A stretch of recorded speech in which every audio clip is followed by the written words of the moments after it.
ओम शांति। 4 जुलाई 2026। आज की मुरली। मीठे बच्चे, ज्ञान सागर बाप तुम्हें ज्ञान का तीसरा नेत्र देने आए हैं, जिससे आत्मा की ज्योति जग जाती है। प्रश्न: बाप को करण करावनहार क्यों कहा गया है? वह क्या करते और क्या कराते हैं? उत्तर: बाबा कहते, मैं तुम बच्चों को मुरली सुनाने का कार्य करता हूँ। मुरली सुनाता, मंत्र देता, तुम्हें लायक बनाता और फिर तुम्हारे द्वारा स्वर्ग का उद्घाटन कराता हूँ। तुम पैगंबर बन सबको पैगाम देते हो, मैं तुम बच्चों को डायरेक्शन देता। यही मेरी कृपा व आशीर्वाद है। गीत: कौन आज आया सवेरे सवेरे। ओम शांति। बच्चों ने गीत सुना, हम बच्चों को सवेरे सवेरे जगाने कौन आया है? जो हमारा तीसरा ज्ञान का नेत्र एकदम खुल गया। ज्ञान सागर परमपिता परमात्मा द्वारा हमारा तीसरा नेत्र ज्ञान का खुला है। कहते भी हैं बाप ज्योति जगाने वाला है, परंतु वह बाप है यह कोई नहीं जानते हैं। ब्रह्म समाजी कहते हैं वह समा है, ज्योति है। मंदिर में हमेशा वह ज्योति ही जगाते हैं, क्योंकि वह परमात्मा को ज्योति स्वरूप मानते हैं।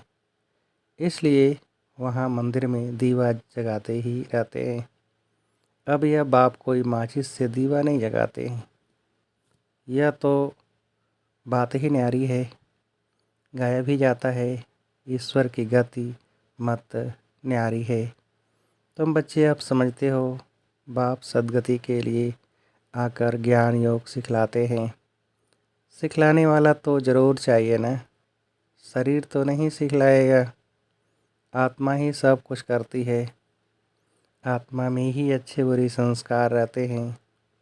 इस समय रावण की प्रवेशता के कारण मनुष्यों के संस्कार भी बुरे हैं, और अर्थात 5 विकारों की प्रवेशता है। देवताओं में यह 5 विकार होते नहीं। भारत में जब दैवी स्वराज्य था तो ये बुरे संस्कार नहीं थे, सर्वगुण संपन्न थे। कितने अच्छे संस्कार थे देवी देवताओं के, जो अभी तुम धारण कर रहे हो। बाप ही आकर सेकंड में सर्व को सद्गति देते हैं। बाकी गुरु गोसाई आदि यह तो भक्ति मार्ग में चलते आए हैं, जो एक की भी गति सद्गति नहीं कर सकते। बाप के आने से ही सर्व की सद्गति होती है। परम पिता परमात्मा को बुलाते ही इसलिए हैं कि आकर पतित दुनिया का विनाश कर पावन दुनिया का उद्घाटन करो व दरवाज़ा खोलो। बाप आकर गेट खुलवाते हैं। शिव शक्ति माताओं द्वारा वंदे मातरम गाई हुई है। इस समय की कोई भी माता की वंदना नहीं की जाती, क्योंकि कोई भी श्रेष्ठाचारी माता नहीं है। श्रेष्ठाचारी उनको कहा जाता है जो योग बल से पैदा हो। लक्ष्मी नारायण को श्रेष्ठाचारी कहा जाता है। भारत में देवी देवता जब थे तो भारत श्रेष्ठाचारी था। इन बातों को मनुष्य तो जानते ही नहीं, वह अपने ही प्लान बना रहे हैं। गांधी भी राम राज्य चाहते थे। इससे सिद्ध है कि रावण राज्य है। भारत पतित है, परंतु राम राज्य स्थापन करने के लिए तो बेहद का बापूजी चाहिए, जो राम राज्य की स्थापना और रावण राज्य का विनाश करे। बच्चे जानते हैं रावण राज्य को अब आग लगनी है। सभी आत्माएं अज्ञान अंधेरे में सोए हुए हैं। तुम जानते हो हम भी सोए हुए थे, बाप ने आकर जगाया है। भक्ति की रात पूरी हुई, दिन शुरू होता है। रात पूरी हो, अब दिन हो रहा है। बाप संगम पर आया हुआ है। बच्चों को दिव्य दृष्टि और ज्ञान का तीसरा नेत्र देते हैं। जिससे तुम सारे विश्व को जान चुके हो। तुम्हारी बुद्धि में बैठा हुआ है कि यह बना बनाया अविनाशी ड्रामा है जो फिरता ही रहता है। अभी तुम कितना जाग गए हो, सारी दुनिया सोई हुई है। अभी तुम बच्चों को सारे विश्व के आदि मध्य अंत, मूल वतन, सूक्ष्म वतन, स्थूल वतन का पता है। बाकी सारी दुनिया कुंभकर्ण की अज्ञान नींद में सोई हुई है। यह किसको पता नहीं कि पतित पावन कौन है। पुकारते हैं, हे पतित पावन आओ। यह नहीं कहते कि आकर सृष्टि के आदि मध्य अंत का राज समझाओ। बाप कहते हैं, तुम इस सृष्टि चक्र को समझने से ही चक्रवर्ती राजा बनते हो, याद से ही पावन बनते हो। ये भी जानते हो विनाश सामने खड़ा है, लड़ाई भी होनी है। बाकी कौरवों पांडवों की लड़ाई नहीं हुई। पांडव कौन थे यह भी किसको पता नहीं। सेना आदि की कोई बात ही नहीं। तुम्हारी तरफ है साक्षात पारलौकिक परम पिता। उस बाप से ही वर्षा मिलता है। तुम जान गए हो श्री कृष्ण की आत्मा 84 जन्म भोग अब फिर बाप से वर्षा ले रही है। वर्ल्ड की हिस्ट्री जोग्राफी रिपीट होती है। अब तुम बच्चों को विनाश के पहले सतो प्रधान जरूर बनना है। गृहस्थ व्यवहार में रहते कमल फूल समान पवित्र रहना है। गाया भी हुआ है भगवानुवाच, गृहस्थ व्यवहार में रहते यह एक जन्म पवित्र बनो। Fast is fast. यह तो ड्रामा में नूद है। सृष्टि को सतो प्रधान बनना ही है। यह ड्रामा की भावी है, ईश्वर की भावी नहीं। ड्रामा की भावी ऐसी बनी हुई है। सो बाप बैठ समझाते हैं। आधा कल्प जब पूरा होता है तब बाप आते हैं। बाप कहते हैं, जब रात पूरी हो दिन शुरू होता है तभी मैं आता हूँ। शिवरात्रि भी कहते हैं ना, शिव के पुजारी शिवरात्रि को मानते हैं। गवर्नमेंट ने तो हॉलीडे भी बंद कर दिया है। नहीं तो कम से कम 1 मास हॉलीडे चलनी चाहिए। कोई को भी पता नहीं शिव बाबा सर्व की सद्गति करने वाला है। वही सर्व का दुख हरता सुख करता है। उनकी जयंती तो बड़े धूमधाम से 1 मास सब धर्म वालों को मनानी चाहिए। खास भारत को बाप डायरेक्ट आकर सद्गति देते हैं। जब भारत स्वर्ग था तो देवी देवताओं का राज्य था। उस समय और कोई धर्म ही नहीं थे। देवताएं विश्व के मालिक थे। कोई पार्टीशन आदि नहीं थे।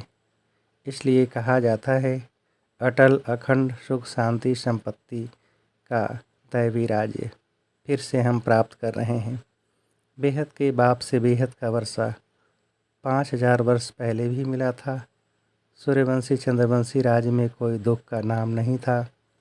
गाया भी जाता है, राम राजा राम प्रजा राम साहूकार। वहाँ अधर्म की कोई बात नहीं। बाबा ने तुम्हें ब्रह्मा और विष्णु के बारे में भी समझाया है कि इन दोनों का आपस में क्या संबंध है।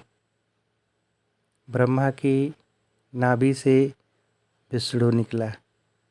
यह कैसा वंडरफुल चित्र बनाया है।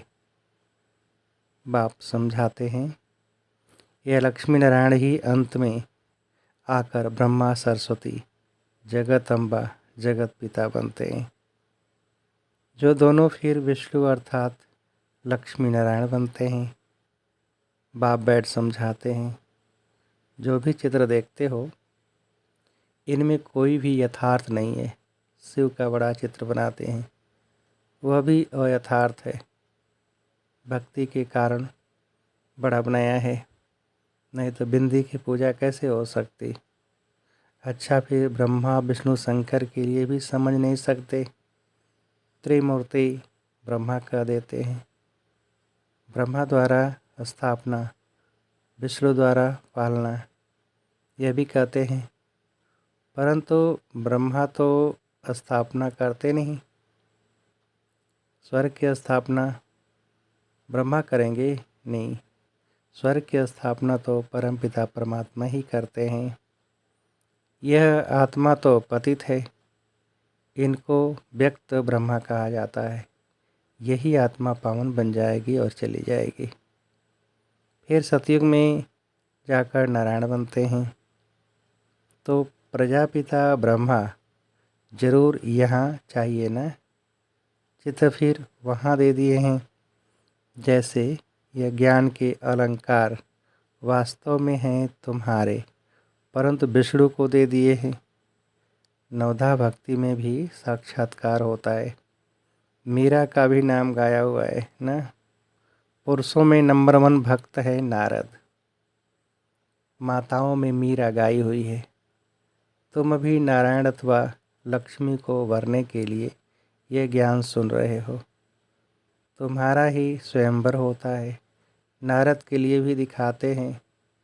सभा में आकर कहा हम लक्ष्मी को वर सकते हैं। अभी लक्ष्मी को वरने लायक तुम बन रहे हो। बाकी वह तो सब हैं भक्ति मार्ग की कथाएं। बाप रियल बात बैठ समझाते हैं। लक्ष्मी सतयुग में, नारद भगत द्वापर में। सतयुग में फिर नारद कहाँ से आया? राधे कृष्ण का ही स्वयंवर के बाद नाम लक्ष्मी नारायण पड़ता है। यह भी भारतवासी नहीं जानते। कितना अज्ञान अंधियारा है। बाप है कल्याणकारी, तुमको भी कल्याणकारी बनाते हैं। अब विचार सागर मंथन करना चाहिए। औरों को भी कैसे समझाएं? तो बाप समझाते हैं कि चित्र आदि कैसे बैठ बनाए हैं। गांधी की नाभि से नेहरू निकला। अब कहाँ वह विष्णु देवता, कहाँ यह मनुष्य। इन सब बातों को तुम बच्चे अब समझते हो। नंबरवार तुमको खुशी रहती है। बेहद का बाप हमको पढ़ा रहे हैं। यह तो कभी सुना नहीं था, क्योंकि गीता में तो श्री कृष्ण भगवान वाच लिख दिया है। भगवान कब आया, कब आकर गीता सुनाई, तिथि तारीख कुछ है नहीं। कल्प की आयु ही लाखों वर्ष का देते हैं। कोई की भी बुद्धि में आता नहीं है। अब बाप बैठ बच्चों को समझाते हैं। ब्राह्मणों का झाड़ वृद्धि को पाता रहता है। पाते पाते अनगिनत हो जाएंगे। तुम बच्चे जानते हो वर्ण कैसे लगाते हैं पार। हम ब्राह्मणों का वर्ण सबसे ऊंच है। हम हैं भारत के गुप्त सच्चे रूहानी सोशल वर्कर। परमपिता परमात्मा हमसे सेवा करा रहे हैं। हम रूहानी सेवा करते हैं। हम रूहानी करते हैं, वह जिस्मानी सेवा करते हैं। तुमको कहते हैं तुम भारत की क्या सेवा करते हो? बोलो हम हैं रूहानी सेवाधारी। स्वर्ग का उद्घाटन करा रहे हैं, जग स्थापना करा रहे हैं। शिव बाबा है करण करावनहार, जो करा रहे हैं वह करता भी है। मुरली कौन चलाता है? तो कर्म करता है। तुमको भी सिखलाते हैं कि ऐसा चलाओ। महामंत्र देते हैं मन मना भव। कर्म सिखलाया ना। फिर तुमको कहते हैं औरों को सिखलाओ, इसलिए करण करावनहार कहा जाता है। तुम बच्चे भी यही शिक्षा देते हो। बाप को याद करो और वर्षे को याद करो। यही तुम बच्चों को पैगाम पहुंचाना है। ऐसे नहीं दूसरों को पैगाम दें और खुद याद में न रहे, फिर क्या होगा? दूसरे पुरुषार्थ कर ऊंच चढ़ जाएंगे, मैसेज देने वाले रह जाएंगे। याद का पुरुषार्थ न करने से इतना ऊंच पद नहीं पाते हैं। दूसरे याद की यात्रा में पावन बन जाते हैं। जैसे बाबा बाधेलियों का मिसाल देते हैं। वह याद में जाती रहती है, बिगड़ देखे भी पत्र लिखती है। बाबा हम आपके हो चुके हैं, हम पवित्र जरूर होंगे। तुम बच्चों की है बाप से प्रीत बुद्धि। तुम्हारी ही माला बनी हुई है। विष्णु की माला और रुद्राक्ष की माला में ऊपर है मेरू। माला उठाते ही पहले फूल और 2 दाने हाथ में आते हैं, उसको नमस्कार करते हैं। फिर है माला। तुम भारत को स्वर्ग बना रहे हो तो यह माला तुम्हारा ही यादगार है। बाप ने यह गीता ज्ञान यज्ञ रचा है। इनमें सारी पुरानी दुनिया स्वाहा होगी। बाप है मोस्ट बिलीवेड फादर। तुमको भविष्य के लिए सदा सुख का वर्षा देते हैं। 21 जन्म के लिए जिन्होंने कल पहले वर्षा लिया है वह ज़रूर आएंगे ड्रामा प्लान अनुसार। बाप कहते हैं बच्चे सुखधाम चलना है तो पवित्र बनना है। मेरे को याद करो, मांगना कुछ भी नहीं है कि कृपा करो व मदद करो, नहीं। हम तो सबको मदद करते हैं, पुरुषार्थ तो तुमको करना है, आशीर्वाद की बात नहीं।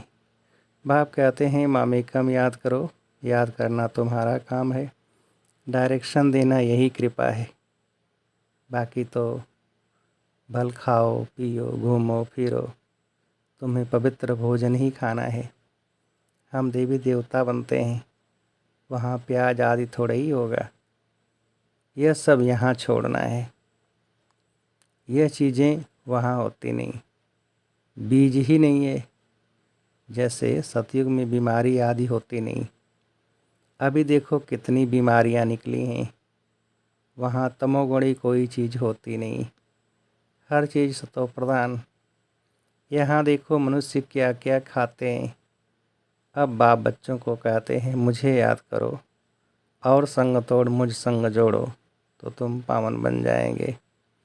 अच्छा, मीठे मीठे सिकिल्दे बच्चों प्रति माता पिता बाप दादा का याद प्यार और गुड मॉर्निंग। रूहानी बाप की रूहानी बच्चों को नमस्ते। हम रूहानी बच्चों की रूहानी बाप को नमस्ते। धारणा के लिए मुख्य सार। पहली पॉइंट, पास्ट इज पास्ट। जो बीता उसे भूलकर गृहस्थ व्यवहार में रहते सतो प्रधान बनने का पुरुषार्थ करना है। विनाश के पहले पावन जरूर बनना है। दूसरी पॉइंट, भारत को स्वर्ग बनाने की सच्ची सच्ची सेवा में तत्पर रहना है। खान पान बहुत शुद्ध रखना है, पवित्र भोजन ही खाना है। वरदान, स्थूल कार्य करते भी मनसा द्वारा विश्व परिवर्तन की सेवा करने वाली जिम्मेवार आत्मा भव। विस्तार, कोई भी स्थूल कार्य करते सदा यह स्मृति रहे कि मैं विश्व की स्टेज पर विश्व कल्याण की सेवा अर्थ निमित्त हूँ।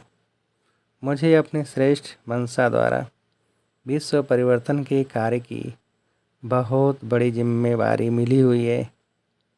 इस स्मृति से अलबेलापन समाप्त हो जाएगा और समय भी व्यर्थ जाने से बच जाएगा।